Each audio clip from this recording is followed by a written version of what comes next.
Today has been a very difficult day. It's Friday, and to be quite honest, it is basically 9 o'clock, and I don't have the stuff done that I'm typically done with by 10 a.m. And I've seen several other people talking today that they've had a similar type day, and I wanted to share what are the two things that I do to handle these days as best as possible. But before we get into that, I wanted to quickly introduce myself if we've never met before. Hi, my name is Amy Circa. I am a wealth management and empowerment coach, so I help moms manage their money effectively so that they can achieve the lifestyle and dreams that they have.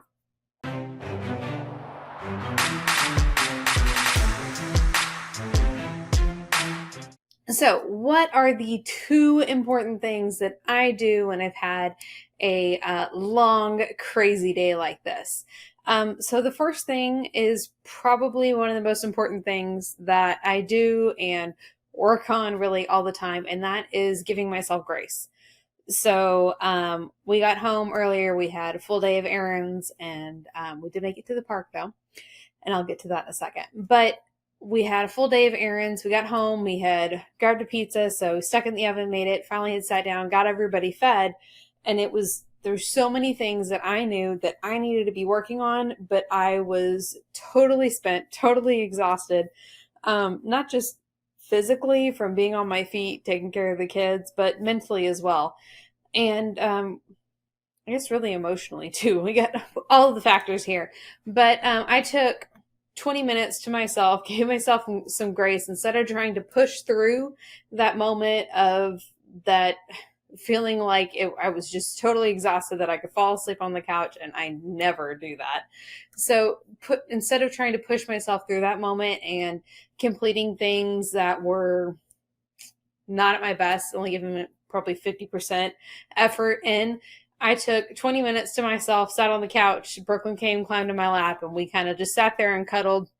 They had a movie on. I don't even think I was really watching it. It was just kind of resting. You take a minute for yourself. And when things don't go the way that you want them to, or it's been a crazy day, whatever it might be, you have to have grace with yourself and understanding that it doesn't always go according to our perfect plan.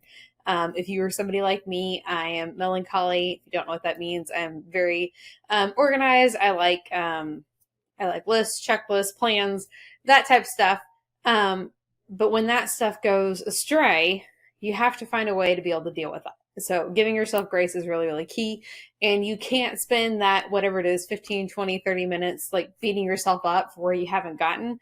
Just truly take a minute for yourself, but put a timer on it, because if you don't put a timer on it, you're probably going to lose track of time.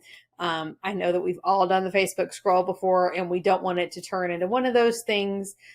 Even though I'd encourage you not to be on Facebook during that time, because you're still not really taking that time for yourself. You're focusing on other things. So it's about refreshing yourself, even just the 20 minutes. And then the second thing is it's finding those victories, which kind of can go along with your grace, with giving yourself grace, but finding the things that you did accomplish, or quick wins that you can get. I mean, if it's like 9 o'clock for us now, I'm about to go put the kids to bed, but after that, what could I get done in 30 minutes that I could put on my list that that I can celebrate today? Something that you accomplished.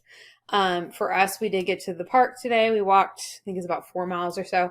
And the kids got to ride the bike, or Will got to ride his bike, and we were out in the sunshine enjoying the fresh air, and we got that exercise in, and that counts as a win. And finding some of the things that we've been looking for at the grocery store for several weeks, so that's a win too. Even if it's something like silly like that, like you finally found what you were looking for, it's still an accomplishment. Doesn't matter how big or small. Whatever that might be, you're still looking for that. So that's really the second thing, is to celebrate what you have accomplished. And if you still got some time, what can you accomplish in that small little bit? Like, what can you do to help move yourself forward, even if it's only 15 minutes? Can you, write a piece of content, or prep a meal, clean something real quick, whether it's a countertops, drawers, whatever it might be. Find something small that you can do that'll help you move forward. And when you're celebrating your wins, it works a lot better if you have somebody you're celebrating with. So type them up in a text. Even if you're sending it to yourself, I guess it still is going to count. But find somebody maybe that you can send it to, a significant other, best friend, somebody that can help celebrate with you. Kind of makes it just that much more fun. Okay, well, quick recap before I go put the kids to bed. So, number one thing that I do when you've had a crazy, hectic day is giving yourself grace, understanding that things aren't going to happen the way we want them to all the time. And we have to figure out a way to move forward from that without beating ourselves up over what didn't happen, what wasn't accomplished, and essentially the past now.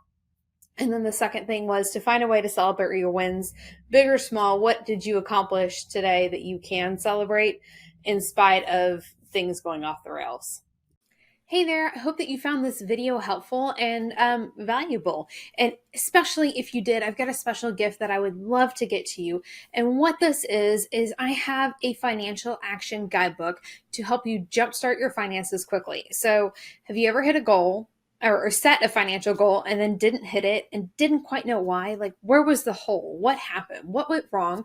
And if you want to be able to effectively set goals that you can actually attain in your finances so you can move forward in your finances. Because I know if you were taking the time to watch this video, you are somebody who wants to make a change. And I know that you can do that. And this guidebook is going to help you walk through those steps on how you can set those goals that you can actually achieve. So I would love to get this into your hands. And depending on where you're watching this video, the link is either going to be located in the description below or above, somewhere in the description. The link's going to be listed, or you can go directly to amycirca.com/guidebook. Get your hands on that financial action guidebook to jumpstart your finances quickly, and we'll see you later. Bye.